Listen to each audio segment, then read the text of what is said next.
उत्तराखंड में हिमालय पर्वत की गोद में केदारनाथ मंदिर 12 ज्योतिर्लिंगों में सम्मिलित होने के साथ साथ 4 धाम और पंच केदार में से भी एक है।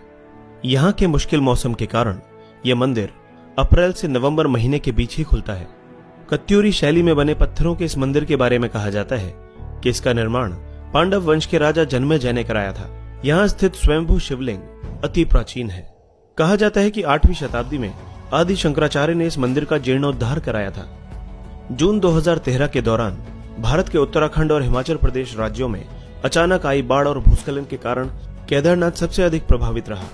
इस ऐतिहासिक मंदिर का मुख्य हिस्सा और सदियों पुराना गुंबद सुरक्षित रहा, लेकिन मंदिर का प्रवेश द्वार और उसके आसपास का इलाका पूरी तरह तबाह हो गया। केदारनाथ मंदिर समुद्र तल से 11,755 फीट की ऊंचाई पर स्थित है। दोस्तों, अब जान लेते हैं कि किस तरह 400 सालों तक केदारनाथ मंदिर बर्फ में दबा रहा और इसका इस मंदिर पर क्या असर पड़ा। वैज्ञानिकों के अनुसार केदारनाथ मंदिर 400 सालों तक बर्फ में दबा रहा, फिर भी इस मंदिर को कुछ नहीं हुआ। इसीलिए 2013 में आई जलप्रलय के दौरान इस मंदिर के सुरक्षित रह जाने से वैज्ञानिकों को कोई हैरानी नहीं हुई। देहरादून के वाडिया इंस्टीट्यूट के हिमालयन जियोलॉजिकल वैज्ञानिक विजय जोशी ने कहा कि 400 साल तक केदारनाथ के मंदिर के बर्फ के अंदर दबे रहने के बावजूद ये मंदिर सुरक्षित रहा, लेकिन जब बर्फ पीछे हटी तो उसके हटने के निशान मंदिर में मौजूद थे, जिसकी वैज्ञानिकों ने स्टडी की। उसी के आधार पर यह पता लगा कि यह मंदिर 400 सालों तक बर्फ में दबा हुआ था।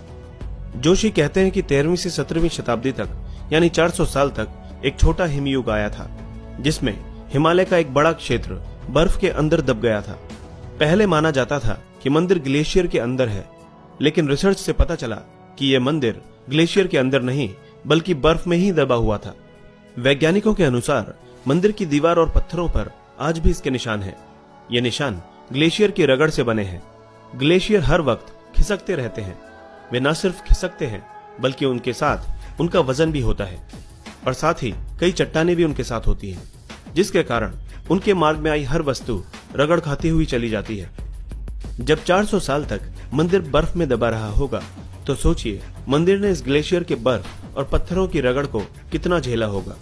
वैज्ञानिकों के अनुसार मंदिर के अंदर भी इसके निशान दिखाई देते हैं। बाहर की ओर की दीवारों पर पत्थरों की रगड़ दिखती है तो अंदर की दीवारों पर पत्थर समतल हैं, जैसे उनकी पॉलिश की गई हो। एक मत के अनुसार विक्रम संवत 1076 से 1099 तक राज करने वाले मालवा के राजा भोज ने इस मंदिर का निर्माण करवाया था, लेकिन कुछ लोगों के अनुसार यह मंदिर 8वीं शताब्दी में आदि शंकराचार्य ने बनवाया था। बताया जाता है कि मौजूदा केदारनाथ मंदिर के ठीक पीछे पांडवों ने एक मंदिर बनवाया था, लेकिन यह मंदिर वक्त के थपेड़ों की मार नहीं झेल सका। वैसे गढ़वाल विकास निगम के अनुसार भी मौजूदा मंदिर 8वीं शताब्दी में आदि शंकराचार्य ने बनवाया था, यानी छोटे हिमयुग के दौरान, जो कि 13वीं शताब्दी में शुरू हुआ था, उससे पहले ही यह मंदिर बन चुका था। वाडिया इंस्टीट्यूट के वैज्ञानिकों ने केदारनाथ इलाके की लाइकोनोमेट्री डेटिंग भी की। इस तकनीक से शैवाल और उसके कवक को मिलाकर उनके समय का अनुमान लगाया जाता है। इस तकनीक के अनुसार केदारनाथ के इलाके में ग्लेशियर का निर्माण 14वीं सदी के मध्य में शुरू हुआ और इस घाटी में ग्लेशियर बनना 1748 ईस्वी तक जारी रहा, यानी तकरीबन 400 सालों तक। जोशी ने कहा कि सबसे बड़ी बात यह है कि लाखों साल पहले चोराबारी ग्लेशियर के पीछे हटने से केदार घाटी बनी। जब ग्लेशियर पीछे हटते हैं तो वे रोड रोलर की तरह अपने नीचे की सारी चट्टानों को पीस देते हैं और साथ में बड़ी बड़ी चट्टानों के टुकड़े छोड़ जाते हैं। जोशी कहते हैं कि ऐसी जगह पर मंदिर बनाना इंजीनियरिंग का एक अद्भुत नमूना है। उन्होंने एक ऐसी जगह और एक ऐसा सेफ मंदिर बनाया कि आज तक उसे कुछ नुकसान नहीं हुआ। वैज्ञानिक डॉक्टर आर.के. डोभाल भी इस बात को मानते हैं कि यह मंदिर बहुत ही मजबूती से बनाया गया है।